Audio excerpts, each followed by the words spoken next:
A Teatime Visit by Slay No Muss. Part 2, Rarity's Revenge. And when I say part 2, I mean there's more than one part, so if you have not seen part 1, you should click here and do that. We all on the same page? Awesome, let's go! Carousel Boutique smelled of lilacs. There was also the scent of freshly washed fabric, an accurate hint of dye, and an occasionally vague trace of odor to indicate that the place was home to a cat. But the most distinctive smell in the boutique was the lilacs. Stems of the little purple flowers rested in jars of water on the windowsill, on the table, and on the shelves by the door. Dress forms with half-finished patterns pinned to them had lilacs tucked beneath their stuffed ears. A bouquet of lilacs hung from the ceiling by a string, slowly drying beneath the skylight. Applejack began to suspect she was mildly allergic to lilacs. "Hold still, darling, the glue hasn't set yet." Rarity used her hoof to hold a wooden purple horn steady against Applejack's forehead. Applejack grimaced, doing her best to keep herself from itching the end of her muzzle. "Where'd you even get a phony unicorn horn anyway?" Rarity chewed her lip in concentration as she used her magic to pull her friend's blonde mane into a bun. Oh, I just had it lying around. I probably picked it up at some novelty shop or another." She took her hoof off Applejack's forehead, staring at the horn until she was satisfied it would not fall off. "There! Now just don't move your head too suddenly, and it should stick just fine." Applejack lifted a hoof to feel her faux horn. It still startled her to see her hoof was now light purple instead of orange. She frowned. "Just double checking, but are you sure this dye ain't permanent?" Rarity dug through a cabinet, discarding various odds and ends before finally emerging with an indigo wig with a bright pink stripe down the middle. "Of course, dear. It's completely washable. Your tub will turn purple the next time you take a bath, but you'll be back to your orange self at the end of the day. Now lower your head for me, please."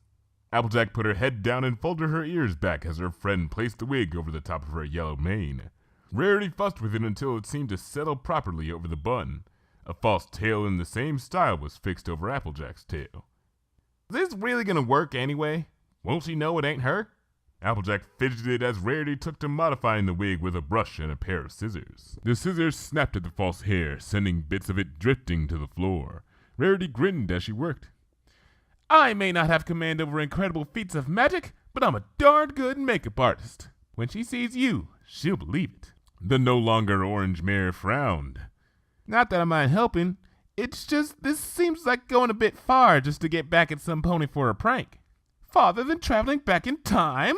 Rarity replied, brushing the bangs of the wig up into a wild tangle. "Besides, this is a matter of principle. No pony pulls one on Rarity Belle and gets away clean. You don't really believe it was an accident when Sweetie Belle added itching powder instead of detergent to the laundry when I gave Rainbow Dash and Pinky those sweaters for house warming now, do you?" Applejack inclined her head. "I thought that seemed a mite suspicious." "Indeed." Rarity took what looked like a sheet of paper with Twilight Starburst cutie mark drawn on it and pressed it against Applejack's flank. She put a hoof to her chin as she rubbed the paper vigorously. "Rub on cutie marks. It's probably best we don't let our sisters find out such a thing exists. Don't you agree?" Applejack nodded.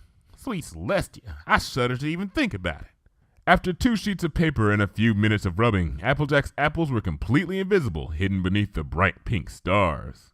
"Here, put this colored contact in," Rarity said, handing her a single purple lens. Applejack looked down at it. "Why only one?" "Because the other eye will have an eye patch," Rarity replied. It took the Earth Pony a bit of time and effort to work the contact lens into her eye. After she finished, Rarity strapped an eye patch over the remaining green eye. Applejack blinked, trying to get her eyelids used to the foreign object. "Well, how'd I look? Do I look like Twi?" Rarity grinned. "Oh, darling, Twilight only wishes she can look as much like herself as you do now. That don't even make sense. I'll get you a mirror, darling." A flash of Rarity's horn dragged a full-length dressing mirror across the floor to rest in front of Applejack. Applejack's mouth hung open. Staring back at her through the mirror was Twilight Sparkle, down to the last detail. "Well, ain't that something?" she murmured as she stared at her reflection. Rarity clapped her hooves against the floor. "Oh, I almost forgot." She zipped into the kitchen and rummaged through the cupboards. "Aha!" She produced a small round candy in a wax paper wrapping, which she held out to Applejack. "Here, eat this." Applejack blinked a moment in confusion before doing as she was told. She chewed on the treat for a few moments before swallowing. Minty, she remarked. Her eyes went wide as the voice that emerged from her mouth was not her own. What? My voice! A special order candy from Bon Bon, explained Rarity. It'll make you sound just like Twilight. Go on, say something smart. The false Twilight narrowed her eye. I beg your pardon? Say something Twilight would say, Rarity rephrased. Applejack rolled her eyes. I, square-rooted all of my hypotheses. Oh, it's perfect! Remind me sometime that I owe Bon Bon a whatever she asked for. That mare does brilliant work. Rarity, this'll go away after a while, right? This stuff's making my head hurt every time I try to say y'all. Well, now you know how the rest of us feel, darling, Rarity mumbled. What was that? Applejack hissed. I said, not to worry, darling. Bon Bon assured me it would wear off in a couple of hours. Now, do you remember the plan? Applejack flexed her jaw.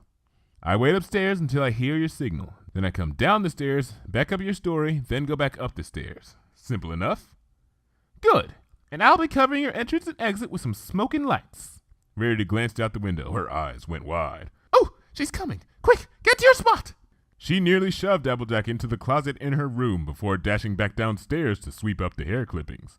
Rarity only just managed to find a seat on her sofa when a hoof knocked against her door. Come in, she sang. The door opened and in stepped Twilight Sparkle. Hi, Rarity, she greeted, wiping her hooves on the welcome mat. Thank you for inviting me back over for tea. Of course. Come on in, darling, Rarity said, beckoning her towards a pile of soft cushions. I have the tea already made this time. She levitated a set of teacups in a gently steaming teapot from behind the sofa. Twilight accepted her cup with a smile, but hesitated before bringing it to her lips. Rarity smirked. Is something the matter, dear? Twilight stared suspiciously at the dark liquid in her cup. You do know that what I did that one time was just a prank, right? I didn't mean anything by it. Rarity took a long sip from her tea. Of course, dear. It was all in good fun. You don't think I put something in your tea now, do you? The thought did occur to me, Twilight admitted sheepishly. I remember Pinky and Rainbow Sweater's last hearth-warming. Rarity's eyes shined innocently. It isn't my fault my sister doesn't always take the time to read labels. Uh-huh, Twilight said, unconvinced. After a few minutes, she shrugged, squeezed her eyes shut, and took a sip of her tea. One eye relaxed back open. Jasmine, she remarked. Rarity grinned wickedly. No, darling. I'm afraid I've done something far worse than putting something in your tea. I've gone and stolen your mare friend. Twilight raised one eyebrow. Really, Rarity? Really? That's what you're going with? You know I'm not actually dating my future self, right? That was part of the joke. Oh, you're not dating her anymore, at least. Future you is all mine now. Twilight took another calm sip from her tea. No. You know what? This is very amusing. Please, go on. I expect you have some sort of proof that you and my future self are together. But of course. She should be dropping in any moment now. Lights and noises filled the boutique. Puffs of white smoke formed around the stairwell. The light grew bright, forcing both ponies to look away. And when the light and smoke faded away, no pony stood at the base of the stairs. And the two unicorns stared in awkward silence for a few minutes before Rarity repeated herself. I said she should be dropping in any moment now. Sorry, came Twilight's voice from the top of the stairs. A set of purple hooves trampled down the steps, revealing future Twilight's frizzy mane and eye patch.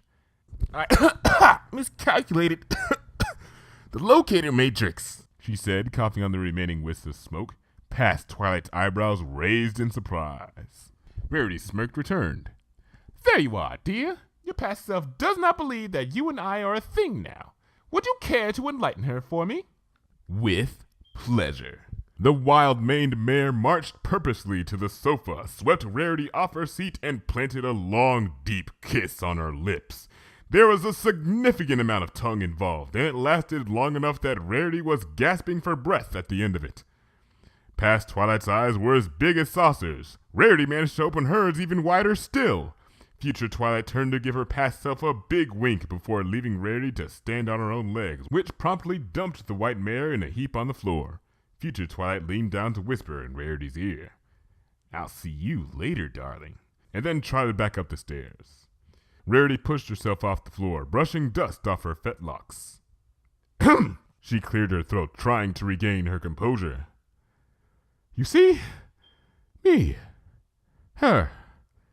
A thing. Twilight stared up the stairs, nodding. Yeah, I saw. She set her teacup down and slowly stood up. I think I'm going to go home now. She backed carefully up to the door. Yes, said Rarity. Do travel safely, darling. The stunned librarian nodded weakly. Yes, I will do that. She shut the door firmly behind her as she left. Rarity watched from her window as Twilight stumbled down the road. She waited until she was out of sight before scrambling up the stairs. Dear Celestia, I did not expect that kiss! But you sure sold it, Applejack! Did you see her face?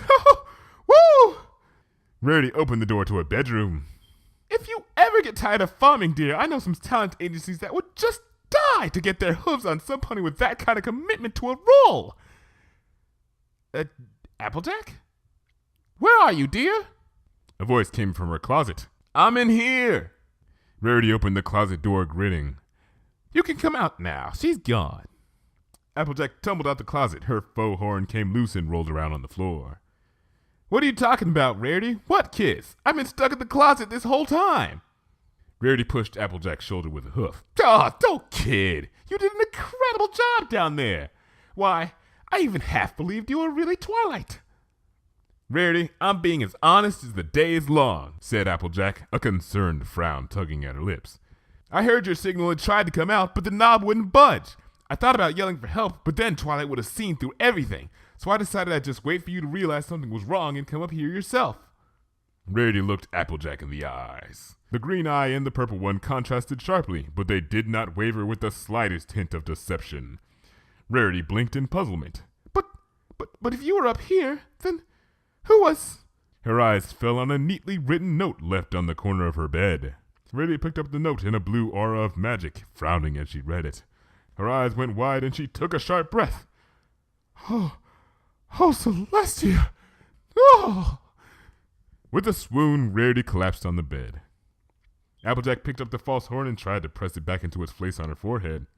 Hey, Rarity, if we're done here, do you mind if I keep this wig and horn a little longer? I was thinking I might go and scare the hay out of my brother by asking him about that doll. Rarity? No response came from Rarity. Applejack raised her eyebrows. She nosed the note open to investigate. My love. That was a good one. Ha! You sure got me. Signed, Future Twilight. The end.